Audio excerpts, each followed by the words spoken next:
ہمارا دین، ہمارا اللہ، ہمارے رسول صلی اللہ علیہ وسلم ہمیں یہ تعلیم دیتے ہیں کہ 10 محرم کو روزہ رکھو، موسیٰ علیہ السلام کی پیروی کرو، محمد الرسول اللہ صلی اللہ علیہ وسلم کی پیروی کرو۔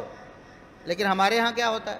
سبیلیں لگتی ہیں نا بھئی، اتنی بڑی نافرمانی محمد الرسول اللہ صلی اللہ علیہ وسلم کی، اللہ کے دین سے اتنی بڑی بغاوت۔ روزہ رکھنا فرض نہیں ہے، نہ رکھیں آپ، لیکن اگر آپ اسلام کے روزے کے حکم کے مقابلے میں لوگوں کو بریانیاں پیش کریں، سبیلیں لگا کر لوگوں کو پانی پیش کریں، اور باقاعدہ زبردستی گاڑیاں روک روک کر لوگوں کو راستے میں، موٹر سائیکلیں روک روک کر راستے بند کر کے پانی پینے پر مجبور کریں، اللہ کی قسم یہ اللہ کے دین سے بغاوت ہے، اور ہمارے دین اداروں کو اس چیز کا نوٹس لینا چاہیے۔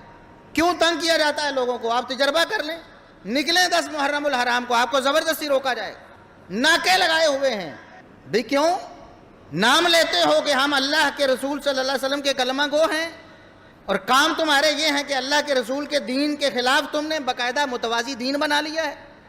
ہم نے روزہ رکھنا ہے انشاءاللہ، اللہ کے دین کو غالب کریں، محمد الرسول اللہ صلی اللہ علیہ وسلم کی سنتوں کو دنیا میں عام کریں، ان لوگوں کی پرواہ نہ کریں جو دین کے دشمن ہیں، اور اللہ کے رسول صلی اللہ علیہ وسلم کے دین کے متوازی دین کھڑا کر کے لوگوں کو سبیلیں پیش کرتے ہیں، بریانیاں پیش کرتے ہیں، قطعاً ان لوگوں کی پرواہ نہ کریں۔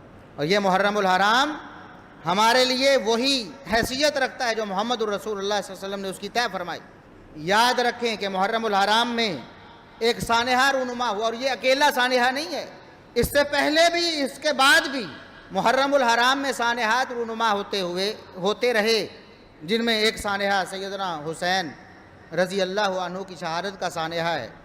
وہ بھی ایک ایسا، اس میں ایسی آمیزش کی گئی اسلام دشمنوں کی طرف سے، ایسے جھوٹ میں لائے گئے کہ صحابہ کرام اور ان کے خاندانوں کو اس میں ملوث کرنے کی کوشش کی گئی، حالانکہ کلیئر کٹ ہماری اہل سنت کی کتابوں میں اور اہل تشیع کی کتابوں میں لکھا ہے، واضح طور پر اعتراف موجود ہے۔ یہ جو شہید کرنے والے تھے کوفی تھے، دھوکے سے انہوں نے بلا کر شہید کیا، اور کوفیوں کو کون نہیں جانتا؟ ان کا تعارف کروانے کی کوئی ضرورت نہیں ہے۔ کوفی کون تھے؟ لکھا ہے اہل تشیع کے بڑے بڑے کبار علماء نے کہ وہ ہمارے شیعہ تھے جنہوں نے شہید کیا سیدنا حسین رضی اللہ عنہ۔ ایک الگ ٹاپک ہے، اس میں بھی رنگ آمیزی کر کے بہانہ بنایا گیا صحابہ کرام رضوان اللہ علیہم اجمعین پر کیچڑ اچھال دیں۔ تو بہرحال محرم الحرام کی حیثیت وہی ہے۔ یاد رکھیں محمد الرسول اللہ صلی اللہ علیہ وسلم کو معلوم تھا، اپنی زندگی میں اللہ نے وحی کر کے بتایا تھا، جس طرح ابو بکر صدیق رضی اللہ عنہ کے بعد دوسرے خلیفہ عمر فاروق رضی اللہ عنہ تھے، ان کی شہادت کا اللہ نے اپنے نبی کو ان کی زندگی میں بتایا تھا کہ نبی آپ کے بعد عمر بن خطاب رضی اللہ عنہ کو شہید کیا جائے گا۔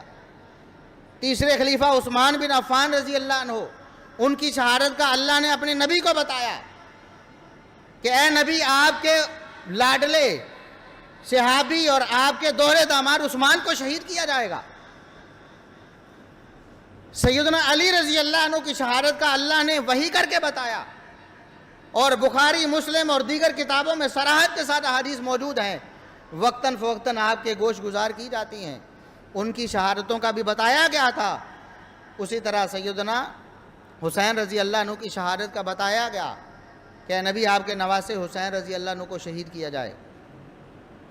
اس کے باوجود محمد الرسول اللہ صلی اللہ علیہ وسلم نے موسیٰ علیہ السلام کو ملنے والی آزادی پر شکرانے کا روزہ نہیں چھوڑا، ساری زندگی روزہ رکھا، صحابہ کو اس کی تلقین کی، اس کی تبلیغ کی، اور قیامت تک کے لیے اسے 1 سال کے گناہوں کا کفارہ قرار دیا۔ اگر ہم مسلمان ہیں، سچے عاشق رسول ہونے کے دعوے دار ہیں، محمد الرسول اللہ صلی اللہ علیہ وسلم کا کلمہ پڑھنے والے ہیں، تو ہمیں محمد صلی اللہ علیہ وسلم کی سنت پر عمل کرنا چاہیے۔ وآخر دعوانا ان الحمدللہ رب العالمین۔